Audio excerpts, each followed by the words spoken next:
Hello, we're back to our reading of our chapter book. We have sure read a lot together, and it has been super duper fun. We are finishing up, not today, tomorrow, our last chapter book, which, I'm not going to get to read to anymore. Although I may just have to figure out a way to continue reading with you over the summer.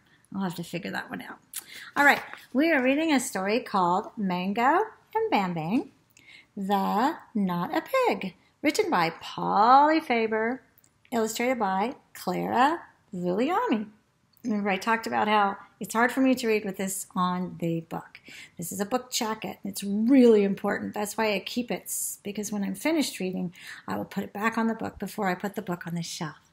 I put it on the shelf so I know where it is tomorrow. And I will make sure that the book cover keeps it protected. But while I'm reading, it gets in my way. So here we go. We are working on part 5. We've read 3 parts. We know that Bambang is a tapir. We know that Bambang went swimming, that Bambang got lost, got scared at the pool, ran away. We know that there's a new friend in town. That is George. He lives in a tree, or he plays in a tree a lot, and he loves to eat caramels. So he found or saw Mango crying and upset in the park, in the big city, and he offered Mango a caramel and asked her what was wrong, and he helped Mango find Bambang. So this chapter, or this part, is called Bambang Puts on a Hat. Now, I ask you, have you ever seen a hat like that before? Think about it. I think I have, but I'm not sure if it's the same kind of hat I'm thinking of. I have seen a person playing in a band or in a parade wearing that kind of hat. And it's a special hat. It almost looks like there is, there is. There's a pineapple on top of this hat.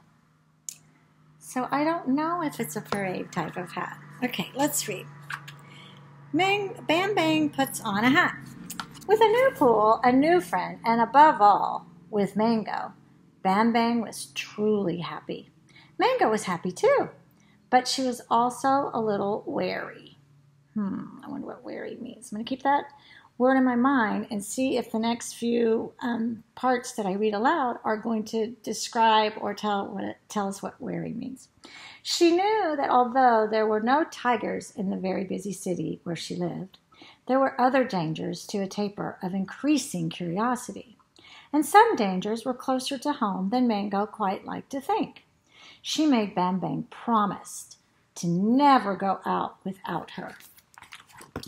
So there she is. She looks like she's leaving to go out, and there's Bambang. And she's telling Bambang, don't you dare go out without me. So while Mango was at school, that's where she's going, Bambang stayed at home. He was allowed anywhere in the apartment except for the study, where Papa worked all day and sometimes all night on his books. There was a big "Do Not Disturb" sign up. Bambang was careful to be quiet near the door. But when Mango's Papa was lost in his balancing, remember, he's working with numbers, and they call it balancing the books, he seemed to forget about everything else, including tapirs that might be in his apartment. So Papa gets very involved in working his math on his books, and he sometimes forgets that there might be a tapir in his apartment. Let's see. The little sign says, even more busy. Please do not disturb. Bambang passed most of his time sleeping or stretching or looking out the window. But he did other things too. Trying on hats, for example. After the success of the swim cap, Mango and her Papa had lent him a small collection of hats. Bambang found that each of the hats made him feel a little bit different. He had a being silly hat, a thoughtful hat, a party hat, and a comforting hat. He also had a very brave hat, and one particularly slow-waiting day, Bambang put it on. It wasn't that he forgot his promise to Mango. He just thought he'd take a tiny peek out the front door.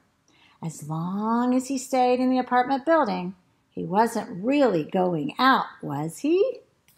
Okay, here's the silly hat. Here's the thoughtful silly hat, thoughtful hat, party hat. Here's his comforting hat. And now he's got this hat on.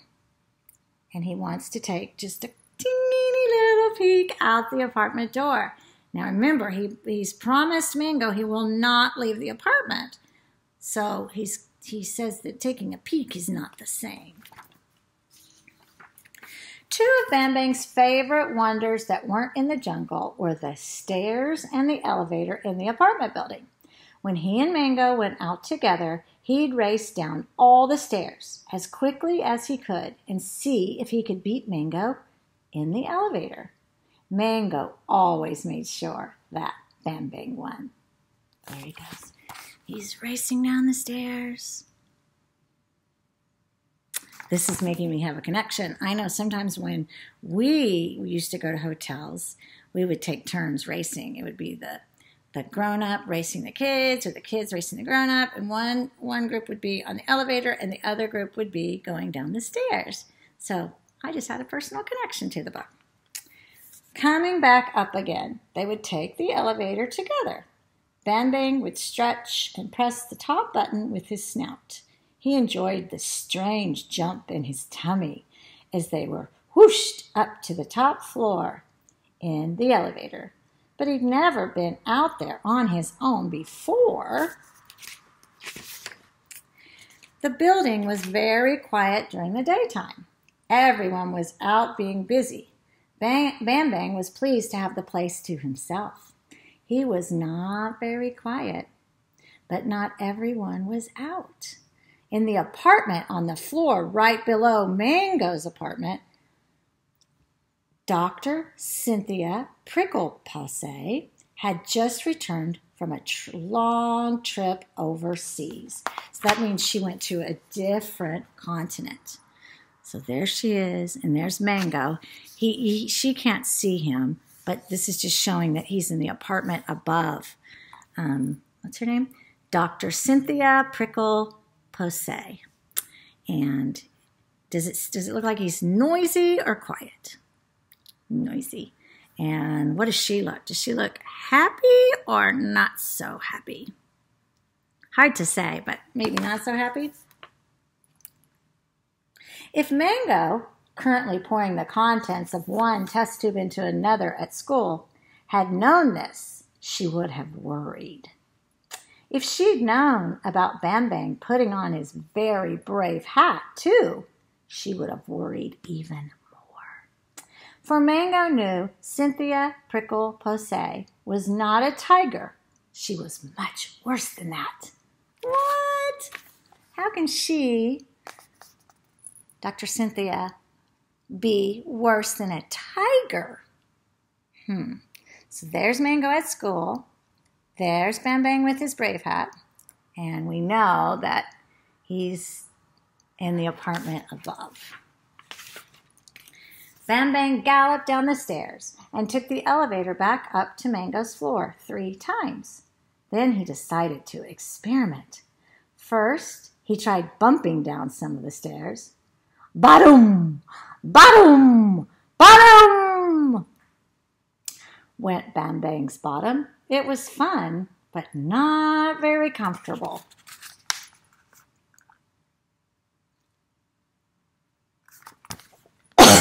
Next, he tried sliding down them back feet first. Shalom-fa! Shalom-fa! Shalom-fa! Went Bambang's tummy. It was interesting, but a bit shaky-uppy.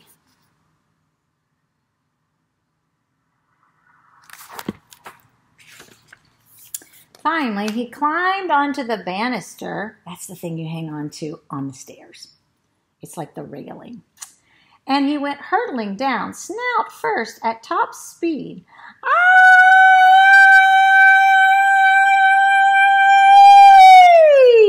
Went Bambang. He landed in a heap at the bottom. That, Bambang decided, was rather too exciting. What do you think? Does that look like fun? Bambang thinks it's super fun. He's got his brave hat on, and he thinks it's really, really fun. Upstairs, Cynthia Pricklepose had been listening intently.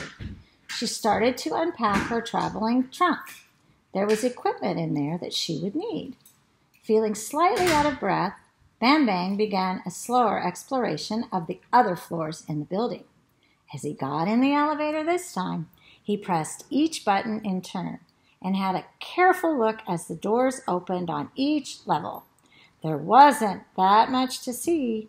Most lobbies had bare walls and a front door, much like Mango's. One had a poster up advertising dance classes. Bambang was impressed. He looked at what the couple was doing with their feet and tried to copy them. He was not successful. He decided he would ask Mango about taking some of these dancing classes. The next door had a fancy table outside the door with an enormous vase of flowers on it. Bambang had a drink of water from the vase. All the going down the stairs and dancing had made him quite thirsty. He made a small mess. He hoped nobody would mind. So there he is. He sees the poster of the people dancing, and he's trying to do that. There's the vase that's on another floor in the lobby, and he took a sip of water.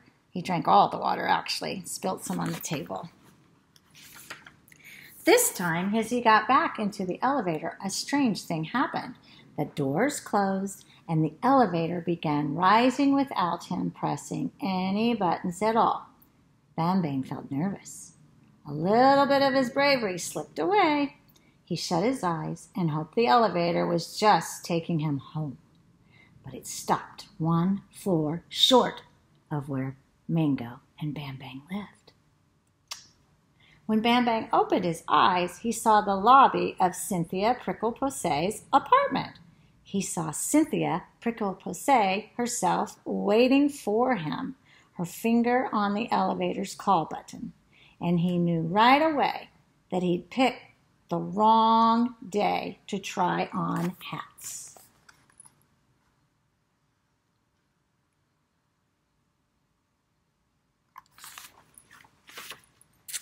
Home at last, Mango opened the door of her apartment.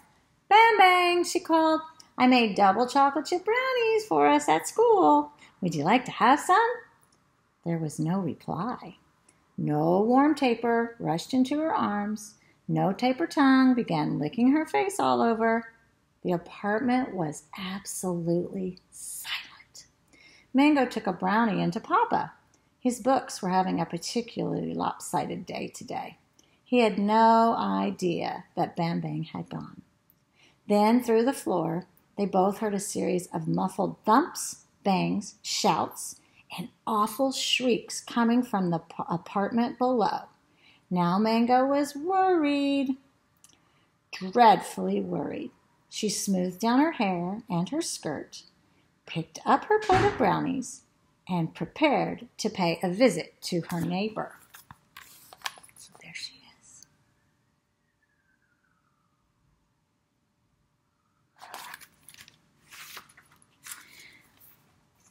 Do you collect anything? Fruit stickers, or especially smooth pebbles or pictures of cats, perhaps? Well, guess what? Mango knew Cynthia Pricklepose was a collector. She called herself a collector of the unusual. She traveled all around the world looking for unusual things. Her collection filled her apartment and spilled out into her lobby, which means right outside of her door, out into the hallway. So here's all of her stuff outside of her door. What does this say? This says, mustaches of famous people that weren't so nice. Mango and her brownies had to squeeze through a jumble of unusual to find Cynthia Pricklepose's front door. Among other things, Mango saw an enormous jar of pickled pufferfish, a crate of assorted large bones, part of a rhino, and a mysterious box labeled mustaches of famous people that aren't so good. She rang the doorbell, trying not to look too closely. Cynthia Prickle-Posay opened the door just a crack. She often looked red in the face, but she was quite scarlet today. That means really red. She seemed a little out of breath, too. Okay, so here again, this is outside of Miss Prickle-Posay's door before you go into her apartment. Good afternoon, Dr. Prickle-Posay. I see you've returned from your latest trip. I do hope it was a successful one. I thought you might like some brownies. I made them myself. Mango was always polite. Go away, little girl. I am busy and I don't like sweets. Cynthia Prickle-Posay was not so polite. There were squeals and banging and crashing noises behind her. Crash! Eek! Squeal! Cynthia Prickle-Posay looked around and started to close the door. Mango stuck her foot to stop her. Excuse me, I've lost my friend Bambang, and I wondered if you might have seen him. He's a taper, visiting from Malaysia, Mango added helpfully. Cynthia Prickle-Posay turned a shade redder still. I have no knowledge of Malaysian visitors or tapers. Remove your foot, please, and return to your dolls or whatever little girls like to play with. I have things to do with my collection.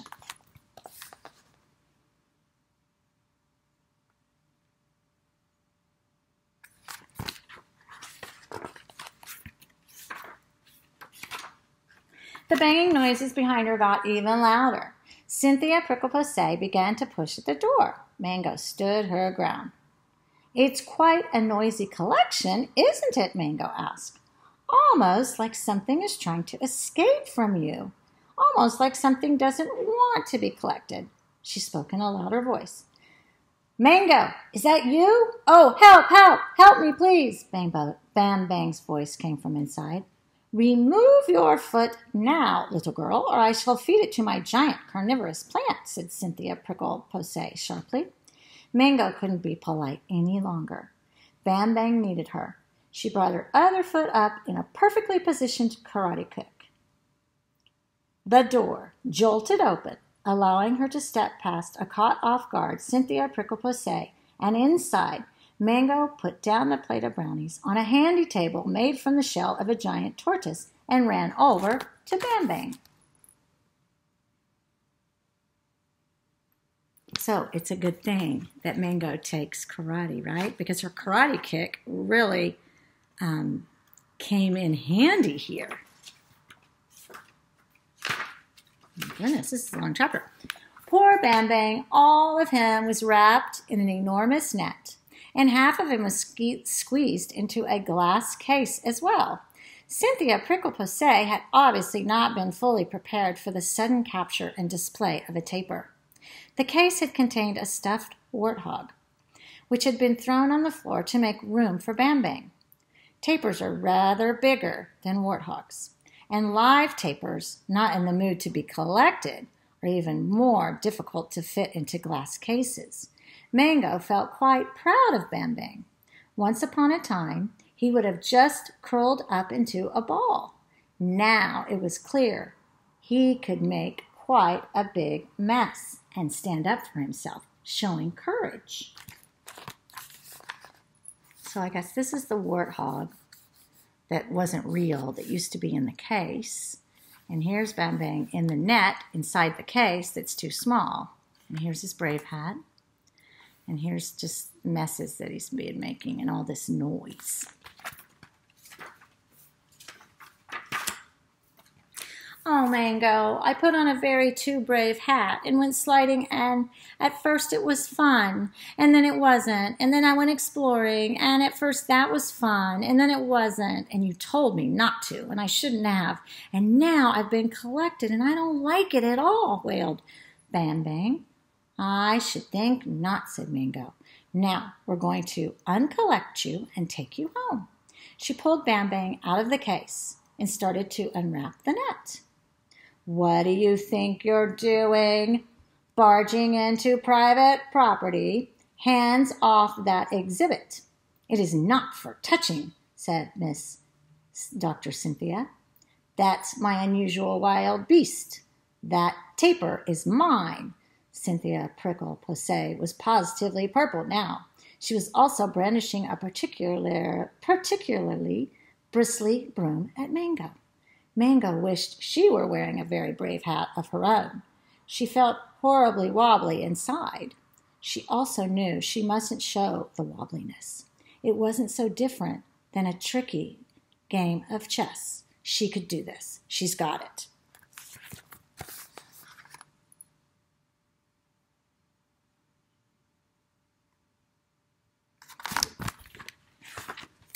We will be very pleased to leave, Dr. Prickle-Posse, and plan to do so as soon as this net is off. Bambang is not available to be collected, you see. Mango gave a final tug and freed Bambang. He is not yours, and he is not mine either. He is not anybody's. He is a guest in our city. Wild beasts, after all, do not wear hats, and exhibits do not eat double chocolate chip brownies. Leave some for our neighbor, Bambang. Don't eat them all. Bambang looked up, a little shamefacedly, from the now rather emptier plate. Oh, I'm very sorry, he whispered. I was unusually hungry, but usual in other ways. He added hastily, in case he was about to be collected again. Mango took a deep breath and walked straight past Cynthia Prickle-Posse and out the door. Bambang was trotting along at her side.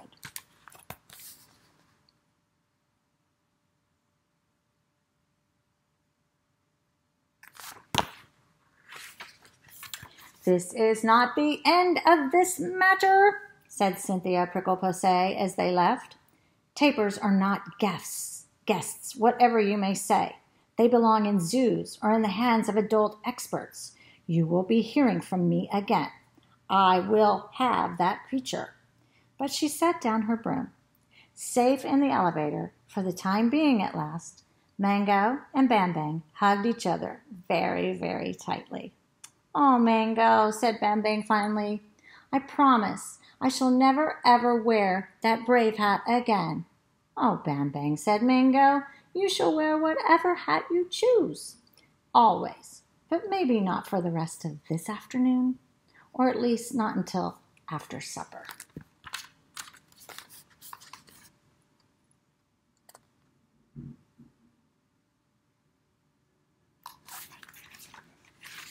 So that is the end of part 5. We will be reading our last part tomorrow, part 6. That's very exciting, wouldn't you say? I can't wait to read it either. It's going to be great.